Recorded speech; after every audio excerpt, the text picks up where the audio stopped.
Okay, we'll go ahead and get started. Welcome to the August Mobility and Access Coalition. We'll go ahead and jump into just housekeeping here. So when you registered, you should have gotten a one-tap call-in through Zoom. So if you lose internet connection for any reason, you can go ahead and click the one tap on your phone and you can listen into the conversation, but you won't be able to see the presentation, which we're kind of light on presentation today anyway, so you won't be missing out on much. So as far as Zoom, we ask that everybody mute themselves unless they're speaking. That way we don't get that background noise and the reverb. Also, if you're using your camera, if you're speaking, it really helps if you have your camera on so that we can see. It helps with communication to be able to see people visually.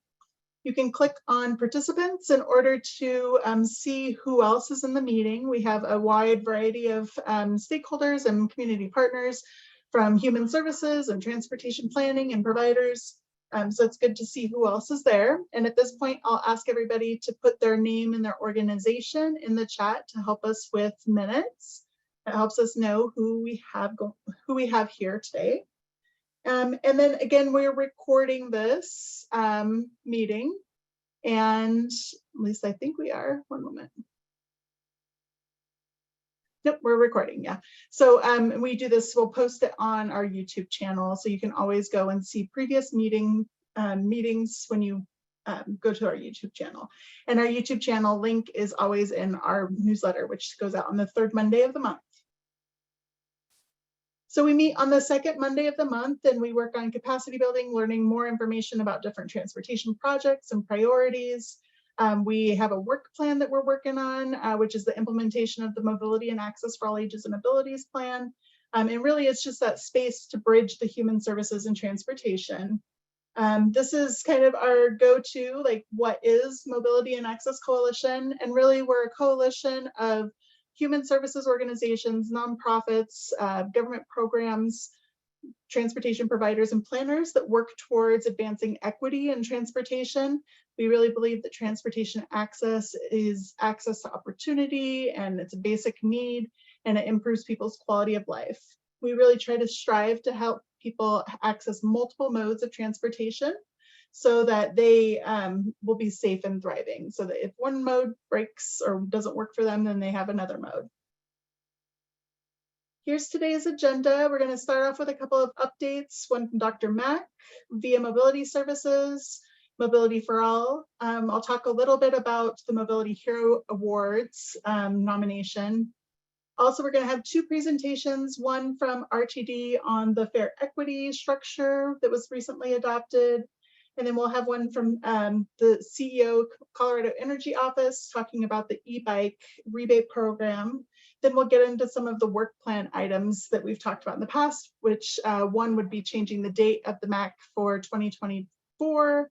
And then also an update on the Access-Ride Certification Center project that we've talked about in the Mobility and Access for All Ages and Abilities plan. So I will go ahead and stop sharing my screen and turn it over to Steph, who is from Dr. Mack. Steph, you want to take over? Yeah, awesome. Thank you. Sorry, I apologize in advance for all the background noise. I'm at a cafe and this is the quietest one that was in the area. So yeah, thank you, Angel. Hi, everyone. For those who don't know me, I'm Stephanie O'Neill. I'm a program manager with Dr. Mack, the Denver Regional Mobility and Access Council. And we provide transportation resources to 9 counties of the Denver metro area. So we have information on private transportation, public transportation, paratransit, rideshare, and we do trainings on those as well. So if anyone wants to learn how to use RTD, Lyft, Uber, or Dr. Mack's resources, we have an app and a guide as well. We train on that. All of our trainings are free. Yeah, it might just be because of the background noise. I apologize if there's an echo. There's not really much I can do about it. I'm so sorry. But I do want to give a few updates. I don't have like any slides or anything, but we do have a couple events coming up. And I'm gonna paste all of everything that I'm about to talk about in the chat here. So the first thing that we have coming up is we have been doing these 4 trips over the summer in partnership with RTD during during July and August while service is free. So we have our fourth and final trip coming up on August 24th. And anyone can register for this. It's free. They'll meet us in Thorne at the Thorne Crossroads and 104th Park and Ride. And we'll take a trip down to Union Station, kind of show folks how to use transit. I know that it's not super close to Boulder, so if that's not appealing to anyone here, I understand. But we are doing that trip and it's our final one. So I just wanted to promote that here. We will be hosting another LCC focus group. So this is a great group that meets, but we do have some other counties that are not currently meeting and don't have a group of all these great folks to talk about transit and mobility and everything. So if you're interested in giving your input, suggestions, ideas, our next LCC focus group will be on September 20th. I believe it's from 11 to 12 p.m. It's virtual, so you don't have to go anywhere. So that registration link is in the chat. And then we have our Dr. Max RCC meeting coming up on September 12th. That's just a platform for all of the counties that we cover, including Boulder. Anyone is welcome to join this meeting, and we'll have some presenters talking about alternative mobility options, so like scooters and e-bikes and things like that. It should be a good meeting. And then lastly, I do just want to plug, we just made some new videos to kind of promote our travel training program. They're available in both English and Spanish, and that's the last link in there to our YouTube channel with those videos. So I think that's kind of all that I wanted to cover. Does anyone have any questions about anything? So I have a question about the travel training events and how you all decided on the locations for those, and if we could partner in the future for doing more in Boulder County. Yeah, that's a good question. So we kind of tried to pick a location that was kind of north, west, east, and south of Denver, and we did Golden, Littleton, Denver, and then Thornton. And those were kind of just, we looked at a map and picked those, but we would definitely love to partner with you in Boulder in the future to do a trip from Boulder into Denver, vice versa, or something like that, because that's definitely a county that we cover, so that we would love to do that. Yeah, wonderful. Kimmy? Thanks, Stephanie. Real quick, with the announcement of the ride free continuing on for the youth fair free, do you know if your travel training, the interest is still there to kind of adapt your existing travel training for youth is still something Dr. Mack is interested in? Yeah, I would love to at some point connect with you. I know we've kind of played email tag in the past about getting together, but yeah, I would love to kind of extend it. A lot of our outreach right now is focused on students and youth, so we're really trying to expand our travel training program to be inclusive for that population. Great. Okay. Thanks, Steph. We'll back. Any other questions for Steph before she hops off to catch her flight? Great, just thank you so much for taking time to give us an update. Even though you're like in transition, we really appreciate it. And just for a little context, the MAAAA, the Mobility and Access Coalition, we are the local coordinating council for Boulder County. And Dr. Mack, they oversee the regional coordinating council. So they're the regional version of what we do here. So if you can attend their monthly meetings that they have, definitely try to. And I think that in general, the LCC focus group might be interesting for some of us to attend to make sure that we're understanding the regional challenges around LCCs or around priorities. So thanks again, Steph. Yeah, thank you so much.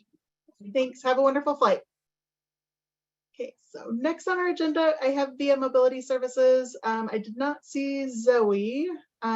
Is Zoe on the call? Okay. I don't see her yet, but we will circle back to Zoe and we'll move on. So Zoe's going to talk a little bit about reinstating the Via Mobility Services fairs. So they're going to start that on September 1st. So I don't know if Melissa, if you can reach out to Zoe to see if she's going to still be able to make it today, that'd be good.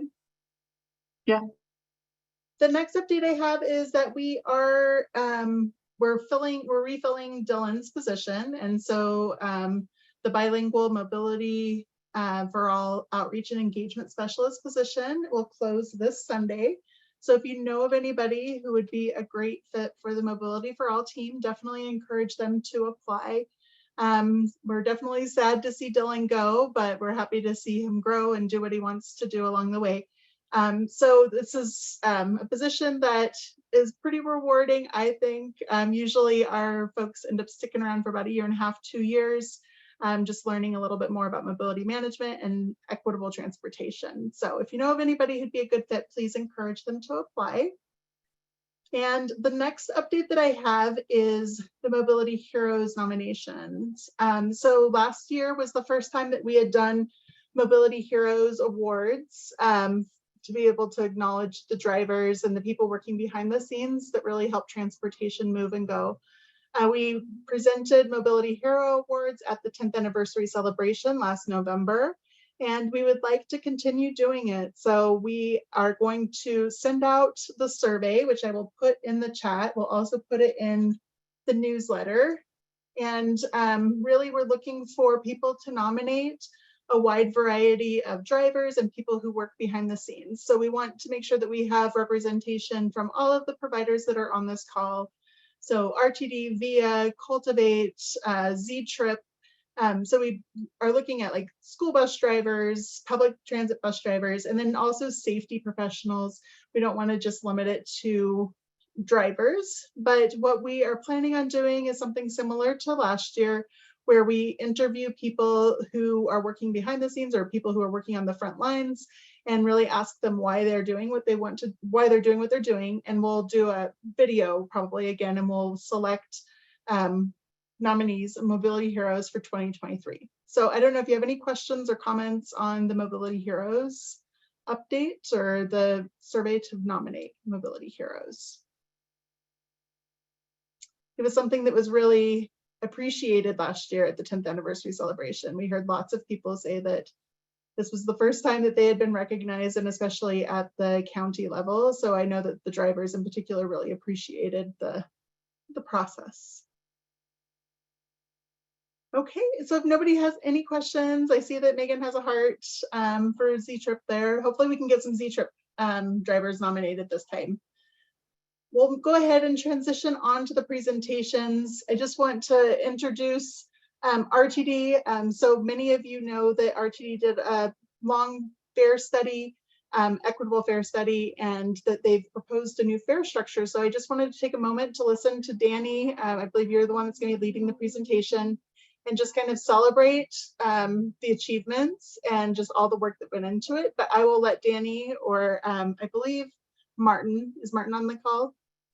Yes, and actually Martin is leading the presentation today, so Hello. I will see the floor. Okay, sorry, Martin. Yeah, That's all didn't see your box. So I'll turn it over to Martin to kind of celebrate the fare study, and you can share your screen, I believe. All right. So hello, everyone. My name is Martin Romero. I'm Transit Equity Manager at RTD. With me today, I have Dani McLean, Transit Equity Specialist.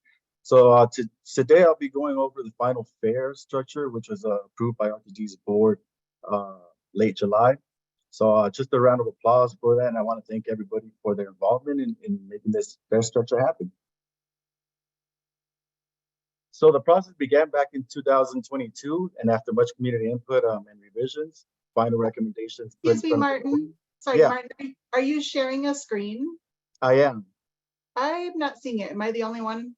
No? I don't see it either, Martin. Okay. So let me back up a little bit. And welcome, Martin, by the way, too. I don't think that we've met, so welcome to your new position. Oh, thank you. Yeah.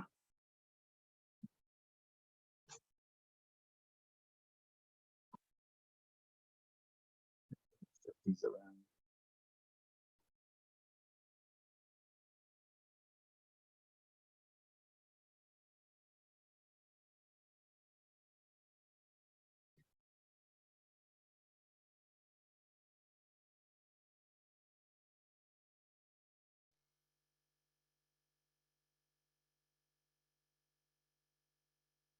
We'll let you know when we see it.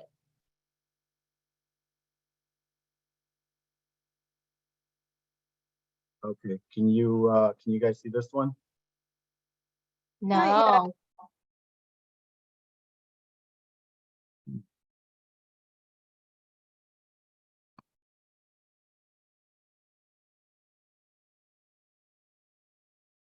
I'm also happy to share my screen if that is also a solution.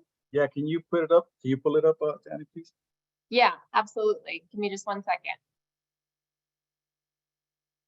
So Martin, do you want to tell us a little bit about yourself and how you got to RTD while we're waiting for the presentation? So I've been in Denver for about 2 years now. I came from Los Angeles. Out in Los Angeles, I was working paratransit. And I got the opportunity to come out here to Denver to start a contract with paratransit, Accessorite specifically. And after about a year and a half with Accessorite, I got the opportunity to move over to RTD. So now I'm out here with RTD as a transit equity. That's great. We are lucky to have you. So it looks like the presentation's up now. So if you want to kick off the presentation, that's great. Yeah. So go on to the next slide, Dani, please. Okay, yeah, so the process began back into 2022, and after a lot of input from the community and final recommendations put in front of the board in July, who, by the way, unanimously approved the recommendations, it was finally passed. So now that it's approved, RTD will be busy preparing for implementation on the new structure in Q1 of 2024, which is when the community can expect to see these changes. However, we as RTD have already started to promote these changes at our community events as well. Okay. So essentially here, what we have is the chart for the final fare structure. So you can see that currently a local fare for a 3-hour pass is $3, regional is $5.25, and for the airport is $10. Day pass is $6, regional is $10.50, airport is $10.50 as well. And the monthly passes for the respective local and regional, $114, $200, and $200.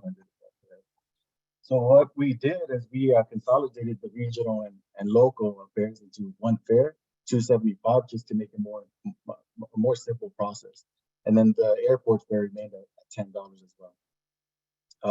For the day pass, you'll see a reduction into $5.50 for that, and then you'll see further discounts as well for local or regional for the Lyft applicants and Lyft people who are certified for Lyft. So essentially, by combining the local and the regional, we simplified the fares, as I mentioned, and it's just more affordable and equitable as well. Next slide, then. All right, so here we have the finalized fare for Accessorite customers. So currently, Accessorite customers pay $5 for local and $9 for regional, and a $20 airport fare. We consolidated the local and regional as well into one fare of $4.50 and $19 for the airport. So, and then also customers enrolled in Lyft program will pay $2.25 for local and regional, and the $9.50 airport fare. The $6 ride ticket books will also decrease from $30 to $27, and the Accessorite for the Accessorite booklets it'll be $13.50 for Lyft eligible customers. So it's just important to note that the income threshold will be increased from 185% to 250% for the federal poverty level.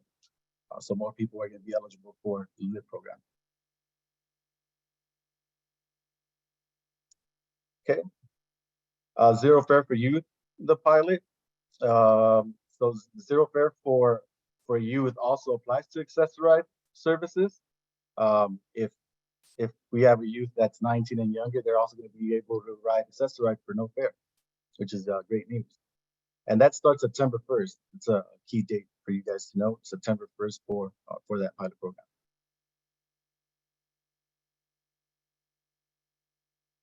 So on another note, the Transit Assistance Grant Program will create a $1 million assistance program that will support nonprofit and social service agencies serving community members with immediate transit needs.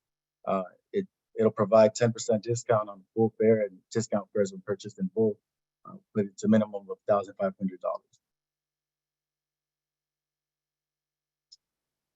Okay. So a quick recap, the implementation of fare changes are all occurring in Q1 of 2024, with the exception of Zero Fare for Youth. That starts September 1st. Some of the programs that are currently in development or just need further development are the Zero Fare for Youth as well. So right now the FTA is in concurrence to 1 year, coordination with the school district and youth organization enforcement approach and data collection. The Transit Aid Assistance Grant Program, we need to coordinate with nonprofits, development of grant requirements, and just create the criteria and timeline for the grants as well. And then the LIVE program, that's also under further development as well. Great, thank you so much, Martin. I think we had a couple of questions in the chat. First of all, Elaine from Boulder Transportation Connections just said that they're really excited that the fares have passed and that they're much simpler. So thank you so much for that. And then Commissioner Lochimin, Boulder County Commissioner Lochimin, she asked the question, is the youth zero fare for anywhere in RTD? Yes, Marta. So the youth zero fare applies across the system, right, for all RTD services, including Access-a-Ride, which I believe Martin mentioned. So very excited about that. We also received some kind of pre-programmed questions that I figured I would just go through with you folks today, because you might have some of the same questions. So the first question that we received is, what is the higher income limit for the LIVE program? So we have this table available that we can share with you folks, but essentially, you know, this is based on federal poverty guidelines. And as Martin said, the threshold is increasing from 185% of the federal poverty guidelines to 250% of the federal poverty guidelines. So what does this mean? It means for a person with one, themselves in the household, one person, that threshold is up to $36,450. For two people, $49,300. For three people, $62,150, and so on and so forth. So happy to provide the link to that information. The second question that we received, when will Access-a-Ride passengers be eligible to get a discounted fare if they also are enrolled in LIVE? Q1 of 2024, right? Q1 of 2024 is when all of the things with implementation are happening. So look to that change in the beginning of next year. Third of four questions. So with the Zero Fare for Youth pilot, does that mean that youth don't have to pay for Access-a-Ride? Yes, that is true. Zero Fare for Youth means that youth do not pay for any services, including Access-a-Ride.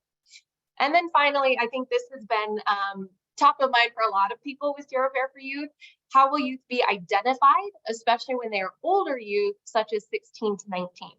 So this is something that we've discussed quite a lot internally, right? That there could be a little bit more, operator or transit security conflict with youth, right? Trying to identify the age of youth.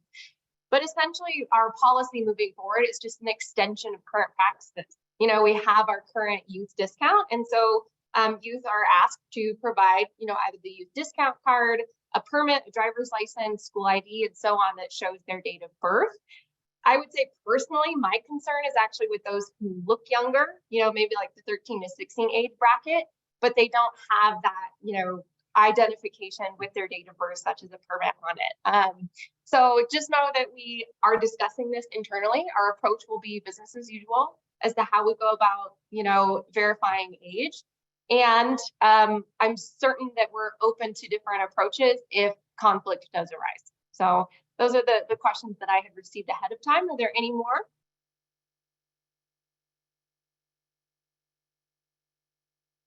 I think I saw one come in the chat.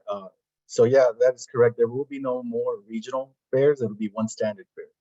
So there are no more local fares or regional fares. It will be one standard fare, and that'll also apply to Access-a-Ride. Okay, cool. So like if I go to Denver with Access-a-Ride, like if I go Longmont to Denver, it'll still be $450. Actually, the new fare for Access-a-Ride would be $275. Oh, because that would be the lower, that would be the live enrolled people, right? I'm sorry, it'll be $4.50. Yeah, okay, that's right. Cool, thank you. Great question. Anyone else? I just Yeah. want to celebrate and say, like, one thing that I'm super excited about is the monthly fare for live folks, just people with disabilities and older adults. I think that $27 for a monthly fare or monthly pass is just amazing. And I think that that's really going to improve mobility for a lot of folks. And then also, I just want to celebrate you all for bringing the live discount in alignment with disabilities and older adult. That just really makes it easier on our end, like when we're coaching nonprofits on how to like purchase bus passes for folks. I did have a question about the grant program for nonprofits. How are you going to select, or is there going to be an application process for nonprofits to take part in that program? Yes, there will be an application process, which we will happily share and broadly broadcast with all of you when that application is open. But yes, there will be eligibility as well as an application process to follow. Wonderful. Well, thank you so much. And it was a wonderful engagement process as well. Just for those of you who are kind of following along, they had different panels. There was an equity panel, which I represented the MAC on. There was also a local government panel, which Alex Hyde-Wright had represented Boulder County on. And then there was a PASS program, which I think CU Boulder was a part of. So you all just really had a really wonderful engagement process. And it was just really great to see like the outcome and just the community involvement. So thank you for all of your hard work, because I know you all did a lot on this.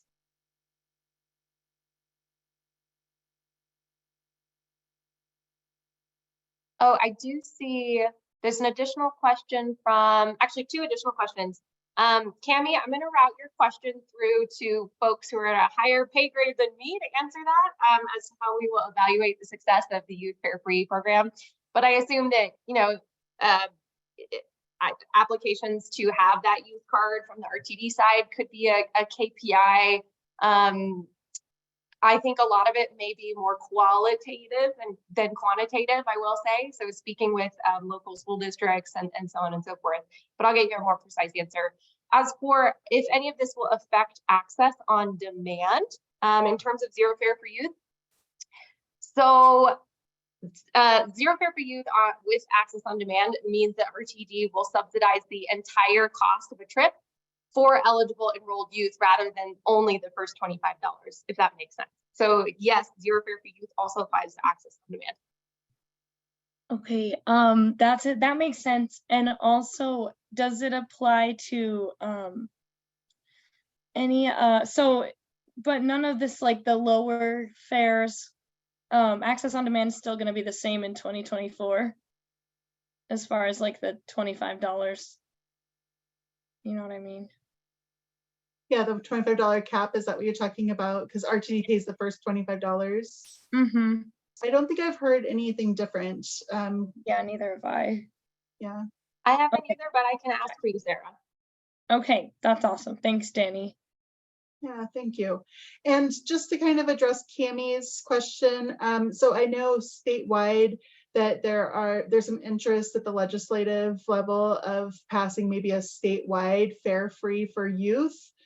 So I think that CASTA, the Colorado Association of Transit Agencies, might be the organization that might run the bill or like push for the bill to go forward. And so they've been working with a lot of transit agencies from around the state just to get some qualitative data and some quantitative data on how they're serving youth. So I think if I understand correctly that RTD's maybe hoping that there's going to be some state funding that would roll in, and hopefully it would be statewide that it's fare free for youth. But I don't want to speak for RTD, but that's what I'm assuming. Any other questions for Martin and Dani? Okay. Well, thank you so much. I really appreciate the time and all the effort that you all put into it, and it's a huge accomplishment. So thanks for everything. And thanks for nice to meet you virtually, Martin. Nice to meet you as well. Great. Okay, so next I see that Zoe was able to hop on. So Zoe, I will turn it over to you to talk about the reinstating of fares for via mobility services. Great, thank you all. So sorry that I was late to our call today. I will go ahead and share my screen, and it's gonna block out all of your gorgeous faces. So just shout out at me if you have any questions. Don't be worried about interrupting me or anything like that. And to introduce myself for anyone who doesn't know me, and I know many of you, so hi. I am VIA Mobility Services Director of Development and Communications, and I am showing you now VIA's website. It's viacolorado.org, and this is a great resource for anyone who wants to learn more about our different programs. For example, we operate VIA Paratransit, which is one of our founding mission services. It is an accessible transportation service. It's much like what's pictured here. And of course, Sarah Lee is featured here. Hi, Sarah. That's so cool. Well, surprise. That's awesome. It's so cool. Actually, That's so cool. I need to give you a copy of our annual report because you're on I our would cover. love that. That's So so cool. I did not know that. Oh my I will gosh. follow up with So you cool. on that. Maybe we can meet for coffee, but anyhow, Yeah. Can sign it. yes. That's Oh my awesome. gosh, yes, and signed cover with Sarah. That's so fun. So if you scroll down a little bit, this is all of our different services. Accessible transportation is the main one I'm talking about today, via paratransit. And if you click over here, you see these other cute photos of all of our people. Via paratransit, this has all information about how to get registered with us. You call us up. We're very excited that now, in addition to requesting rides by phone, you can now request a ride and manage your trips with our new self-service portal online. It's available 24/7. And then I think the heart of what we're talking about today really is fares coming back to VIA Paratransit. Now, VIA has typically always charged a fare, except we stopped charging a fare March 13 or 14, 2020 because of, can you guess why? COVID. We wanted to just help lessen some of the obstacles that people were facing. And so removing a fare temporarily was one way we could help our neighbors. Now, prior to that, our fare was $5 for a one-way trip in town and $10 for a one-way trip from one town to another within our service area. We're raising it just pretty slightly to $6 each way in town or $12 each way from one town to the next.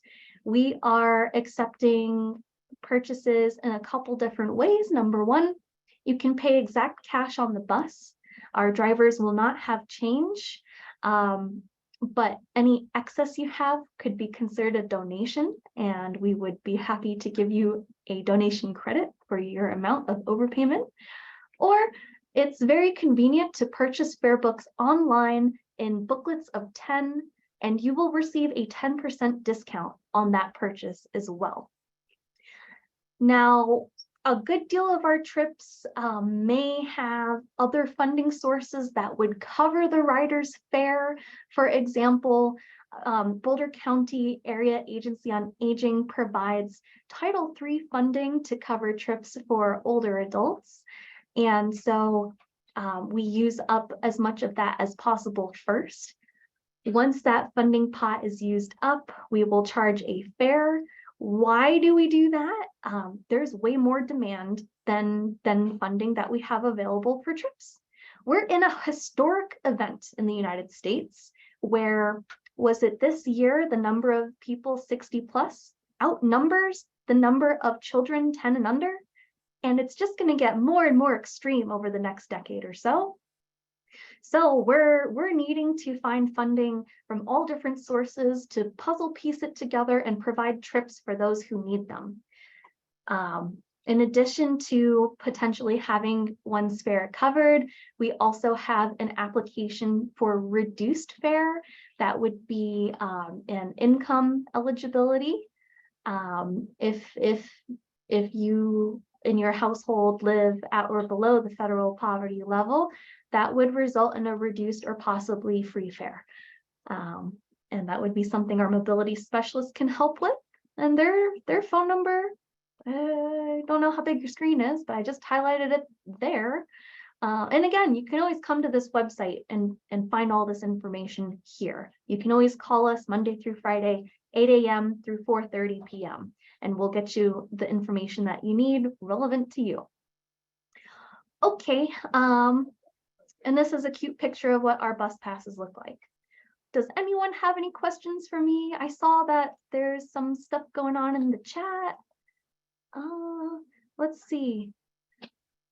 Oh yeah, okay. Well, I'm gonna go and most recent to least. So Sarah Lee's asking, I'm glad this info is helpful.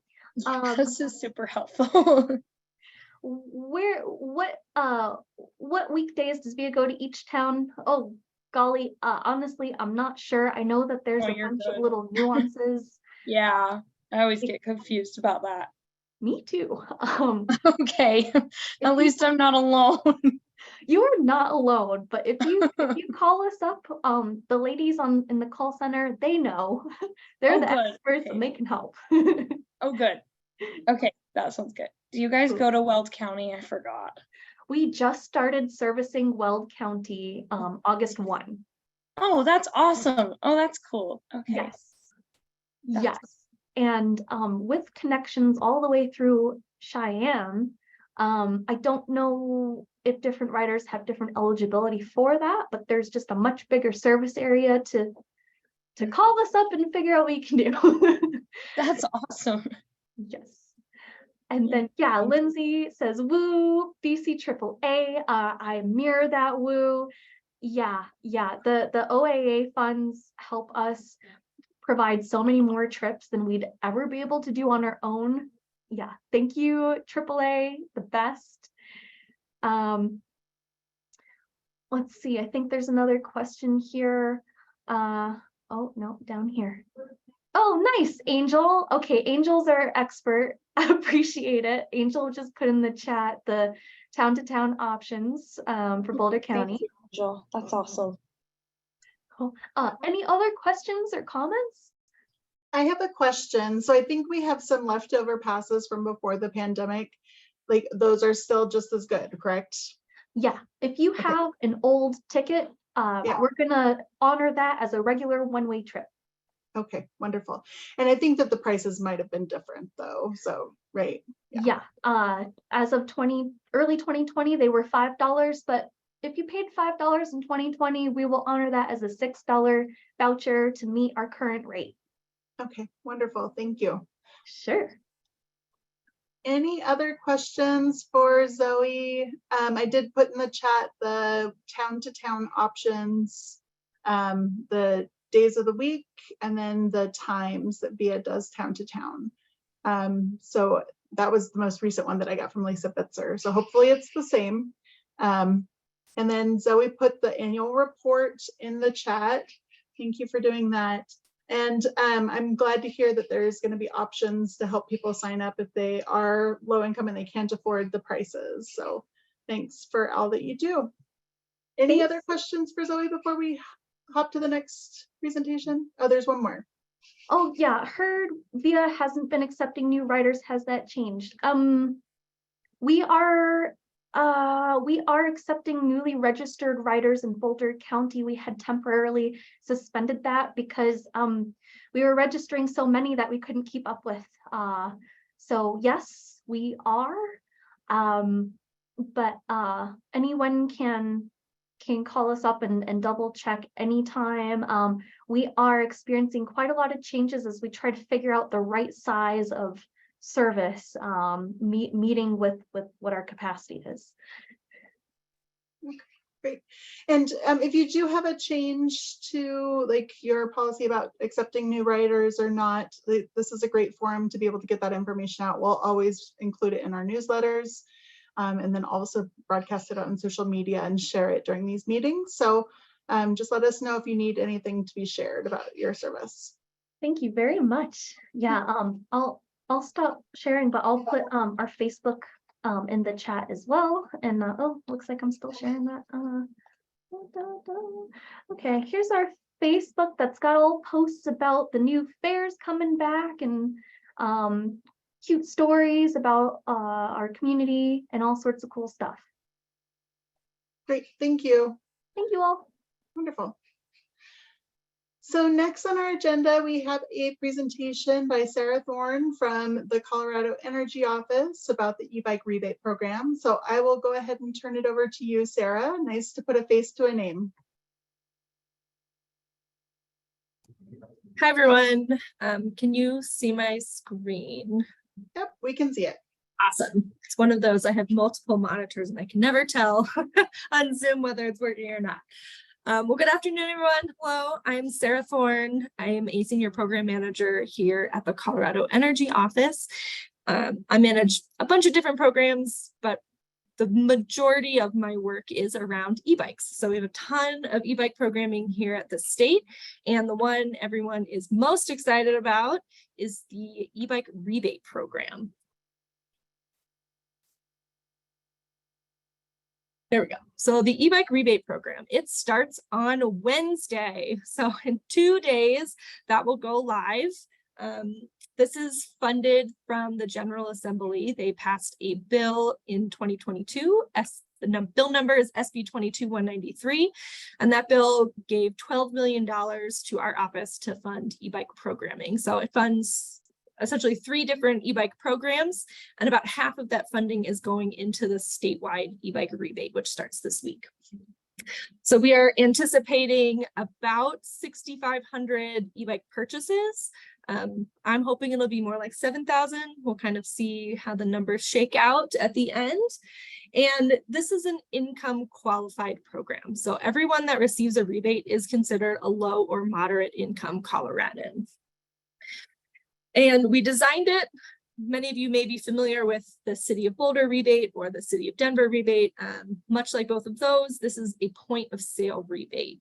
And the way it's structured is that instead of waiting to be reimbursed and getting a check in the mail 4 months after you bought your bike, we are doing a point of sale. So you get a discount at the time of purchase. So you don't have to wait for that reimbursement. Because we all know, especially with our low and moderate income community members, waiting for a check that large is probably pretty difficult. So that's kind of why we designed it the way we did. Our website still remains kind of the best place to find updated information. So welcome you to check that out and kind of get the full rundown. So the rebate itself, like I said, it's a point of sale rebate, which you get that discount at the time of purchase. And we have 2 income tiers. So our low income rebate is for individuals that make, and I will talk a little bit more about this on the next slide, but that make 80% of the area median income and below. They're entitled to an $1,100 base discount at the time of purchase. Then they also can get an equipment incentive. This can go towards a helmet and or a lock, and that's an additional $100. And then if they purchase an e-cargo bike, you can get an additional $300. And then if you need and buy an adaptive e-bike, you can get an additional $250. And then our moderate income rebate, that's a $500 discount. And then they're also eligible for the same additional amounts as the low income. And then just one thing to note is that, and this was a very strategic decision through much discussion back and forth, but we did decide that the City of Boulder rebate cannot be used on the same bike as the state rebate. So if someone were to get both, they just couldn't use them on the same bike. And ultimately that was just because everyone wanted to make sure that we could just get more bikes out there on the road. So this is the rebate eligibility criteria. So you have to be 18 years or older. You have to be a Colorado resident. And then these are the income numbers for Boulder County. We have the full charts up available on our website. So, if you're curious about where other counties fall, feel free to check those out. But for low income residents, like I said, it's less than 80% of the area median income. So if you were a one-person household in Boulder County, you would need to make less than $74,400. And then the moderate income residents, that is for individuals who make more than the 80% number, but below the 100% median income. So you would need to make, if you were a one-person household, more than equal to, so 74,400, but less than 93,000. So our hope was just to kind of pick numbers that were inclusive. These numbers are based on numbers that other state agencies use. It comes from CHAFA. So, you know, they're actually a little bit higher than the HUD numbers, which we were also thought was great. So those are the charts. And then how do you actually apply for a rebate? So Wednesday morning at 9 a.m., if you navigate to our website, there will be a big giant button at the top that says apply today.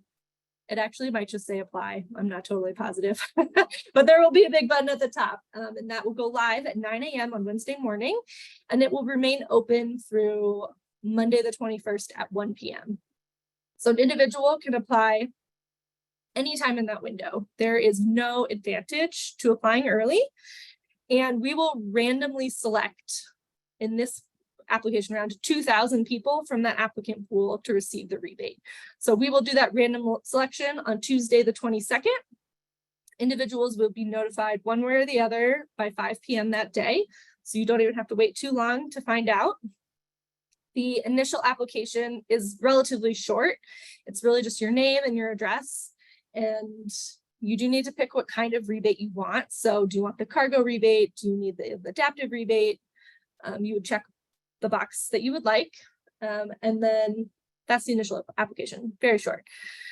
And then if you are selected, we will notify you, like I said, on Tuesday, the 22nd, and you will receive, you have 48 hours to log back in and provide some documentation showing Colorado residency and kind of your income level, just so that we can make sure that you are eligible.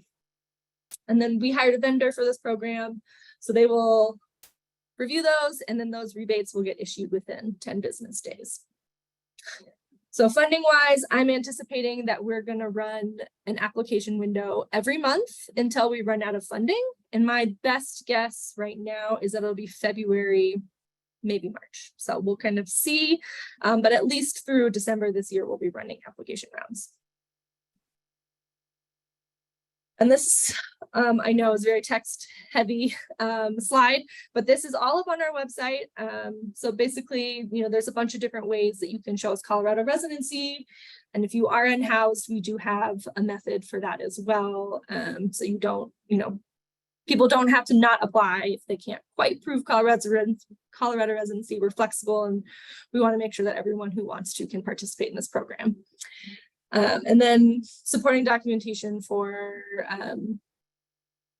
income, you know, we will take the easiest one for a lot of people is just your most recent tax return, which would be 2022 in this case. We're just taking, we only need the first page. We're just looking at line 11, your adjusted gross income, and that's it. But you can also just basically show us proof of enrollment in any number of different income qualified programs. So that way you're not even telling us what your income is. We just are assuming because you're enrolled in those, you already meet income requirements. So participating retailers, if you're issued a rebate, you have 60 days to use that rebate from the date you received it. And you need to use it at a participating retailer. So currently we have 9 retailers in Boulder County. That's a full listing right there. We do have some online retailers. You cannot place an order over the internet, but you can call and place a phone order. And there's a bunch of different legal reasons why that is the case, and I don't want to get into it, but happy to answer questions if you have any on that. So that's always an option. I am still very much qualifying retailers right now, so that list gets updated daily. So it's possible we'll have a few more in Boulder County kind of over the next week or so. And the full list is up available on our website. And that is it. So like I said, Wednesday morning, rebates getting started, and we're pretty excited to have people participate. Great. Thank you so much, Sarah. I think we have some questions. So I think Elaine had asked or basically mentioned that she hopes the infrastructure for safe cycling keeps growing to accommodate a lot of these e-bike programs. Gail Rains had asked if there's any plans for adding e-trikes to the program. Yeah, so the way we define an e-bike is it has to be a class 1, 2, or 3, which is kind of following the state definition of what an electric bicycle is. It can have 2 or 3 wheels. So an e-trike does qualify. So yeah, 2 or 3 wheels, and then has operable pedals and has a motor that's about 750 watts or below. So e-trikes already can be purchased using this program. Okay. Great. And then Cami, you have a couple questions you want to ask it, or do you want me to ask it? Sure. Sorry, it took me a second to unmute. Thank you, Sarah. This is so awesome, all these rebate programs. But 2 questions. Is there any talk about expanding the incentive money to cover the cost of a bike and a helmet versus having to choose one or the other? And I have a second question after that. Yeah, so the first question, it's just a flat $100 and you can split that any way you want. So you can in fact use that for a lock and a helmet. A really good lock and a really good helmet though is gonna run you pretty close to that 100. So you probably couldn't get both fully covered under that 100, but you get pretty close. That's an awesome clarification. Thank you. And then the second question is, with all this great the rebate program, is there any additional efforts, maybe not by you, but someone else that you may know of, to couple kind of e-bike safety and our educational resources with the rebate information? Because I know that's coming up and kind of need to be somewhat together. For sure. And I think this also plays into, someone else's comment about safe biking infrastructure, which I would also love to see more of. So hopefully this program will nudge community governments in the direction that we'd all like.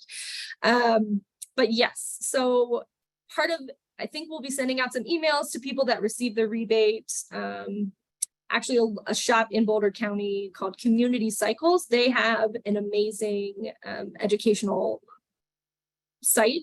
They have a great page on e-bike safety and security. It's really great. We fully intend on sharing that out with people that receive the rebate. I'd love to do more. Unfortunately, the legislation defining this program is very specific on what I can and cannot spend money on, and that was unfortunately not included. So we're just kind of still trying to provide as much as we can, and that's kind of the route we decided to take. Great. Thank you for clarifying. Appreciate it. Okay, thank you. And I see that Elaine shared the Community Cycles e-bike intro. And then I see Melissa, you had a question as well. So you will have to reapply, mostly because we didn't want to hold on to anyone's personal information. So we purge it from the system. Just felt security-wise, that was probably a good way to go. So they do need to reapply every month if they did not receive in the previous month. Thank you.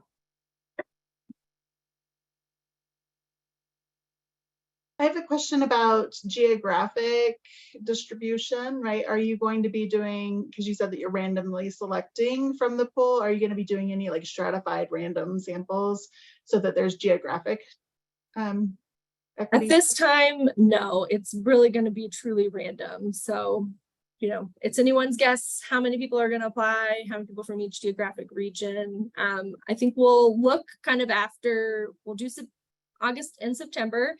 We plan on looking at some of that demographic data and looking to see what that looks like. And we'll probably reevaluate in October, and we might change course then. Okay. Any other questions? Okay, great. I think I recently read an article where they said that something like 65% of trips in the US are under 4 miles, or maybe 6 miles. But either way, those are definitely distances that are easily replaced by e-bikes. So I think it's great. I know that Colorado is being looked at as a leader in this area. So just thank you for all your work on it. And thank you also for taking into consideration the financial burden and like really prioritizing getting bikes to low and moderate income users. So thank you so much. We really appreciate your time, and we did receive a promotional kit from our Oscar office that we'll forward out to the MAC group members to share with your constituents so that your folks know how to apply. Thank you, Sarah. I appreciate it.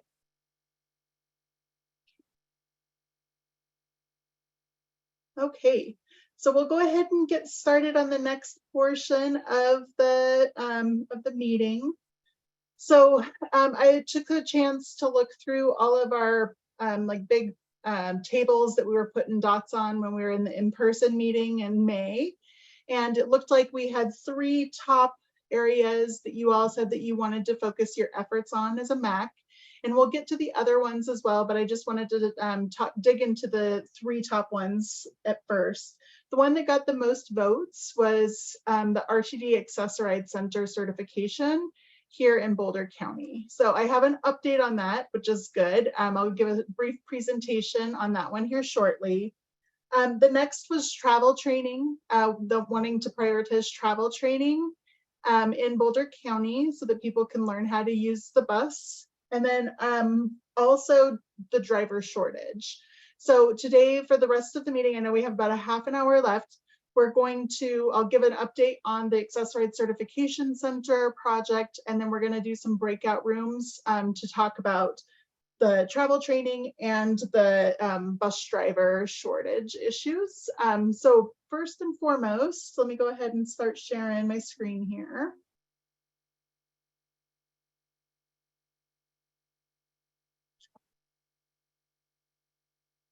So recently, Craig Towler from CPWD and we went to go visit the MTM, which is the contractor that does the certification for Accessoride for RTD. So we had members from RTD, MTM, CPWD, and Mobility for All there. And for those of you who are tracking on the issue, the certification center used to be run by Easter Seals, but MTM, they got the contract this last round. We worked with Paul Hamilton from RTD to ensure that when they did the next call for the next RFP, that they included the option of having other certification centers, so remote satellite certification centers.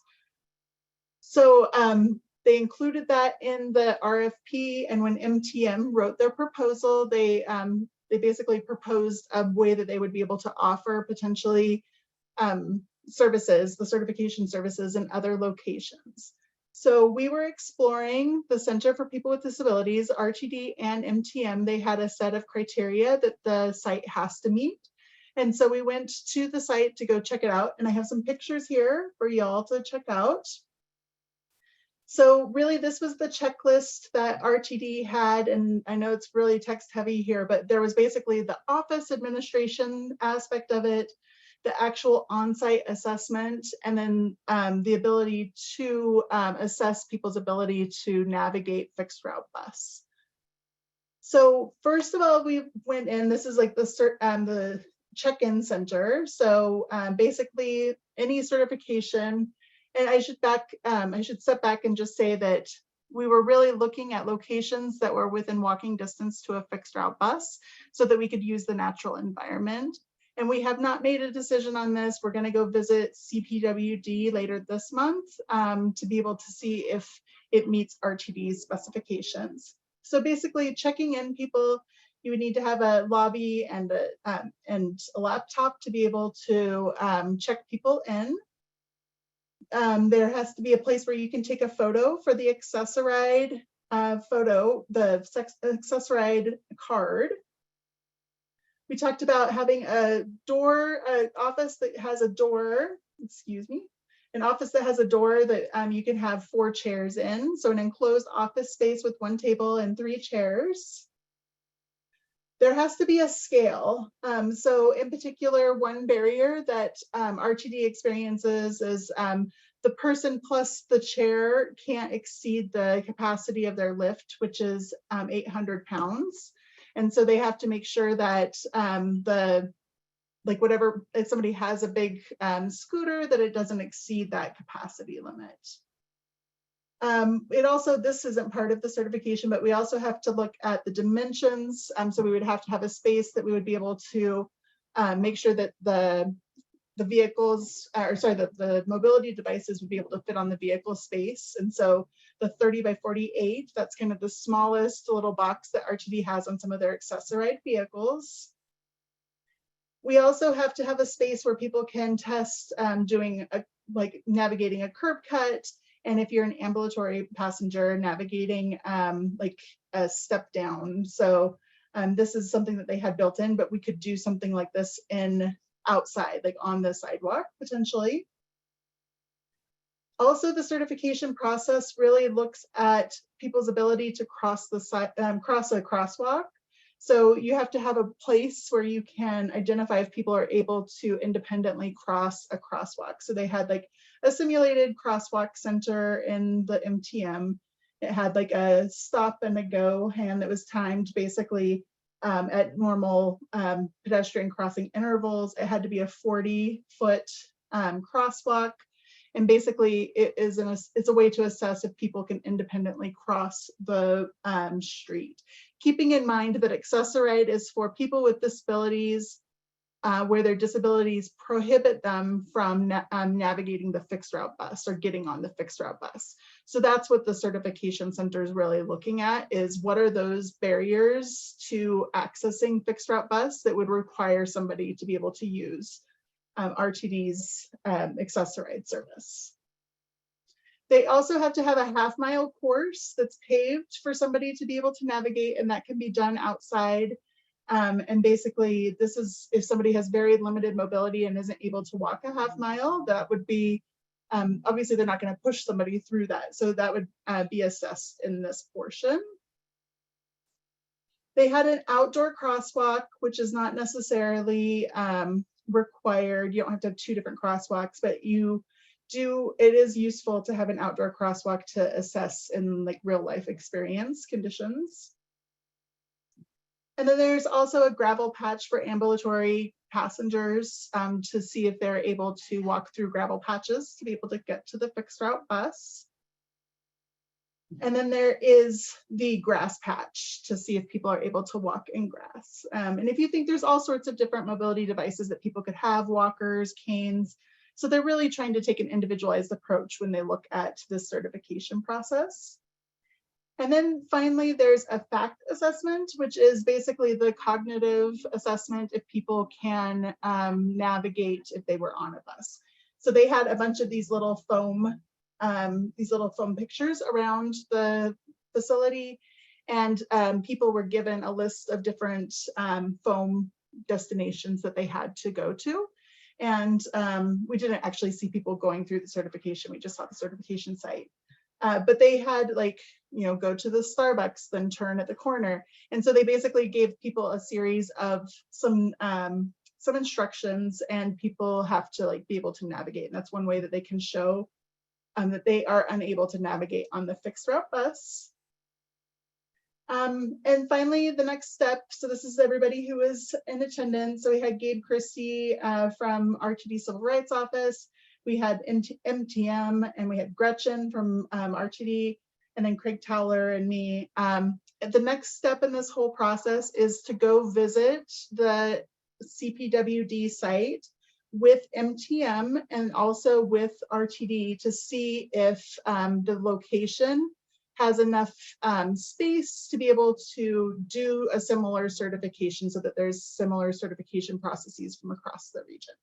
So I don't know if anybody has any questions on this project. I know it's something we've been talking about for a while. I don't know if anybody has anything to add. I know, Sarah, you went through the process before. I don't know if you want to chat about that at all. Yeah, I think I was pretty easy because all that stuff, they didn't walk outside with me very long. But they did the crosswalk on the inside. They had me do that, and they were like, cross when you think it's safe. But like there were no cars. And so I'm like, this isn't a real life, like, I don't know, like Yeah. There's just like a red light and then it was a green light. And I have a vision impairment, but it was kind of dark in that room. And Like, yeah, but the weather wasn't great, so that's probably why they didn't have me walk much outside. Yeah. But yeah, electric cars are silent. Like they're like you can't hear those. And so like I don't know, like if you're inside, like you're obviously gonna cross when the light turns green, but like I don't know, like you can't replicate like a street environment. Yeah. Yeah, that's a valid point. I think that at least from what I understand, it's pretty clear throughout the process, like when somebody's disability is going to prohibit them from using the bus. So I think that there's probably other indicators other than just crossing when the light's green or not. So I think there's probably, Hopefully. I mean, it was definitely an interesting process, and I'm hoping that we can move forward. If it is deemed that we have enough space to be able to set up something similar at CPWD, and if CPWD's leadership agrees to move forward, then we would probably do a mini pilot period where we would schedule 1 day a month for like the next 3 months to see if we can see what we learn, see what we can improve on the system. So it's still early in the process. There's still lots of people that need to make decisions on this process, but I just wanted to reassure you all that we've been looking into it. And what I'm hearing is that people struggle with respirators having limited battery life. So that's one reason why they can't necessarily go to Denver in order to get certified, because their respirator would, the battery would die before they could get back potentially. Also, people have some motion sickness disabilities that prohibit them from riding in a vehicle for a long distance. And that's one reason why they aren't able to go to Denver to be able to get certified. I think one of the biggest things that I hear is from parents who have children with disabilities, and just being able to take the time off of work and be able to go with them to go get certified in Denver. It can be a challenge for families with working parents. So hopefully we'll continue to explore this process and have an option locally in Boulder County to be able to get certified. Any questions? Okay, so the next thing we're going to do is we're going to have breakout rooms. We're going to first, we'll talk about travel training. So I'm going to do breakout room for about 15 minutes, and make sure in your travel training group that you have somebody who's able to take notes and speak for the group. So we'll go ahead and open them up. I think I'm going to do 5 different breakout rooms, and I see some other people hopping off who aren't able to stay for the whole time. But just think of ideas where we can prioritize as a MAC, so Mobility and Access Coalition, like how can we prioritize travel training over the next year? So I'm going to go ahead and open up the breakout rooms. Make sure that you have somebody taking notes and somebody who's going to be able to brief for your group. And I'm going to open it up. So everybody should have about 3 to 4 people in their room. So think of travel training ideas, how we can prioritize travel training for the next year.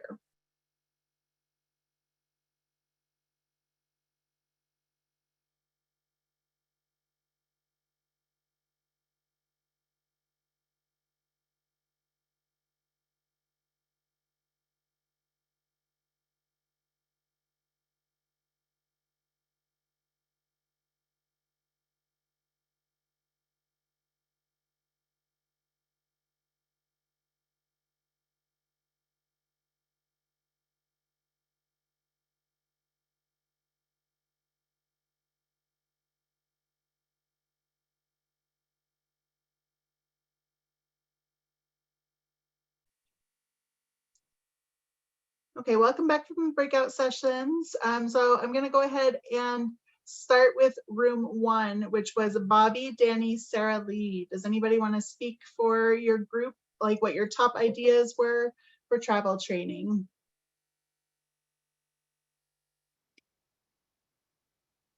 Sarah was our note taker, but Sarah, do you want to take it away? Yeah, I can. we were actually confused about what the question was, but I wrote about what's important about travel training. And I wrote that it's important to know places to go that a lot of people attend, like either like the library or like a place that can like further independence, like the airport or like Union Station, like Dr. Mack is doing. Uh-huh. Yes, because you can go anywhere from those. And then another thing was that Dan was saying that RTD used to do travel training, so we should bring that back because that was really helpful.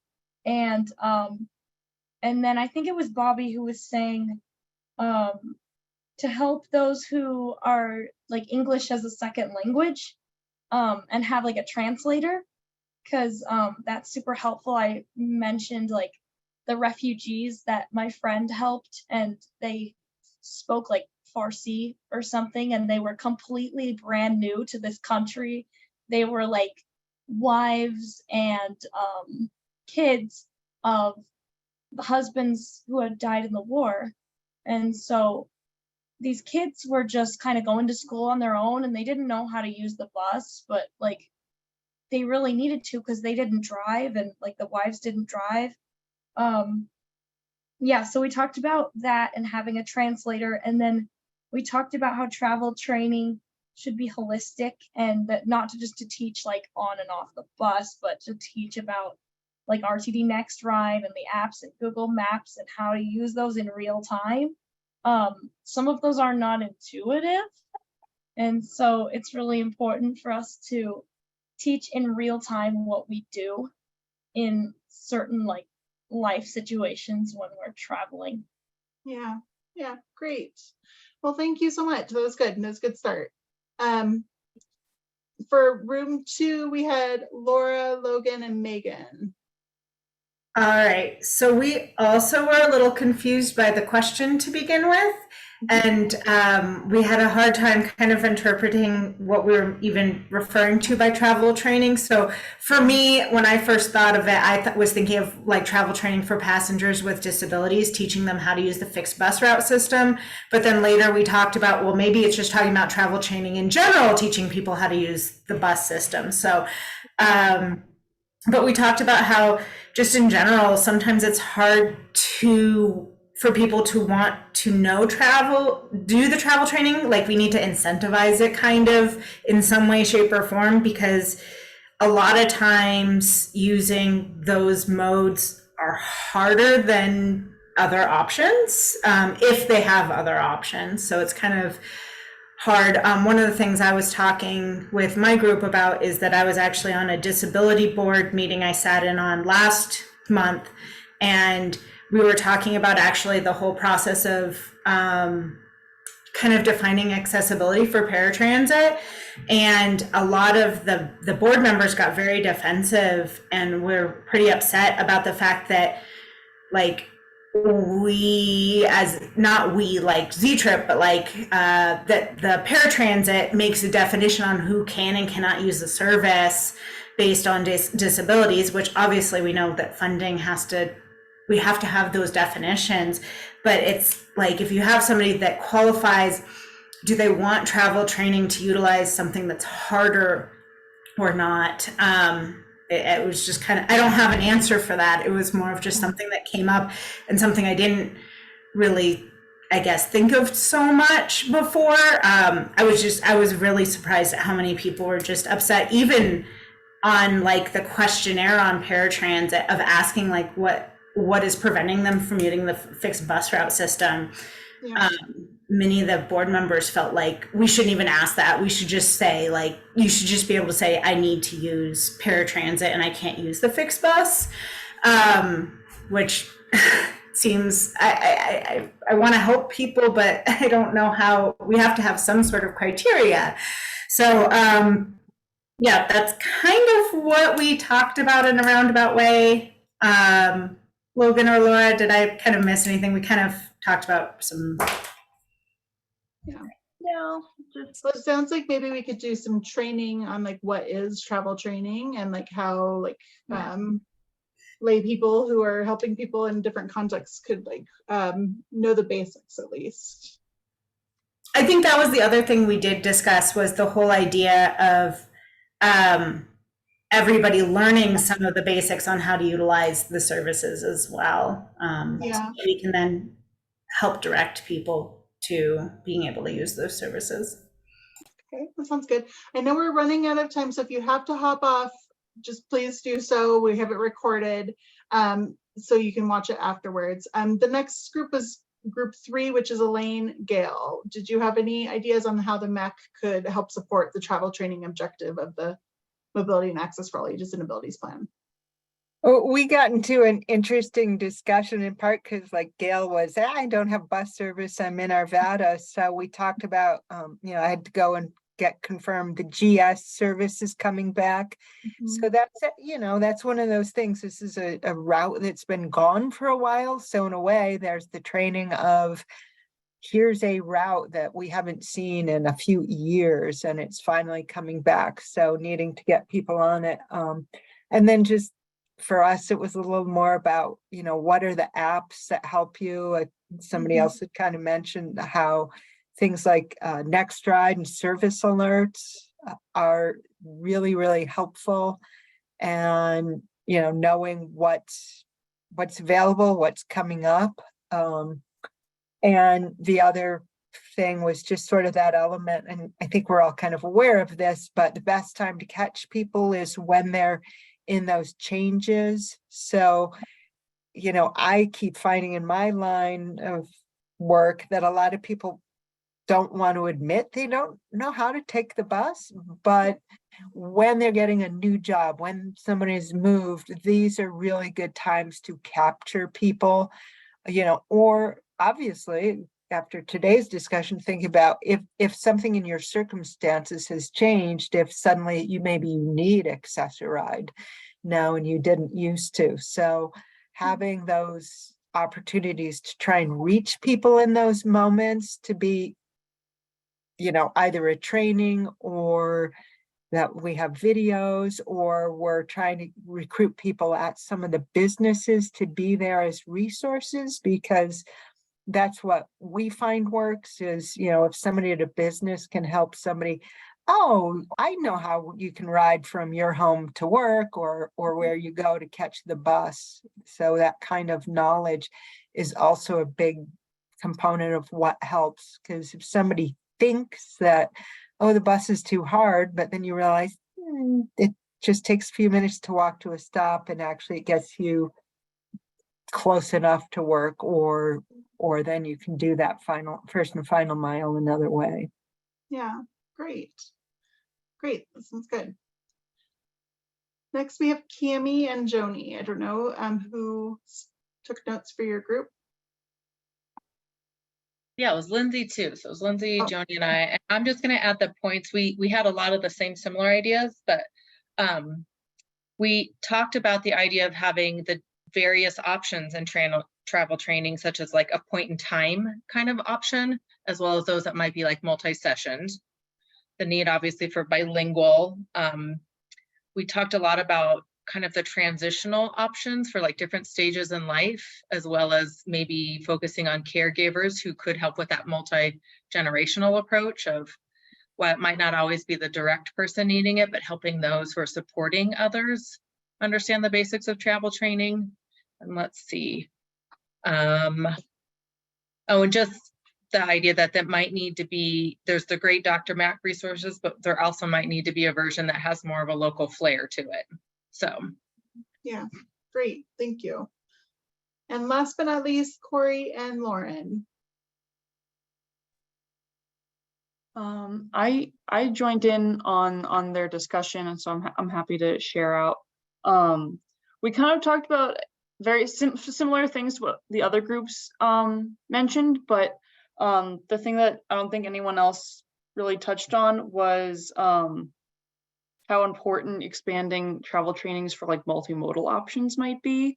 Lauren has mentioned that a lot of people that she's encountered might not necessarily know how to put a bike on a bike rack, or how to get from your house to the bus stop with your bike and then, you know, point A to point B, like how to navigate that. We also talked at length about the emphasis on training the trainer, which I think can be really helpful with our growing ambassador program, and just trying to reach far and wide with more folks. Great, thank you.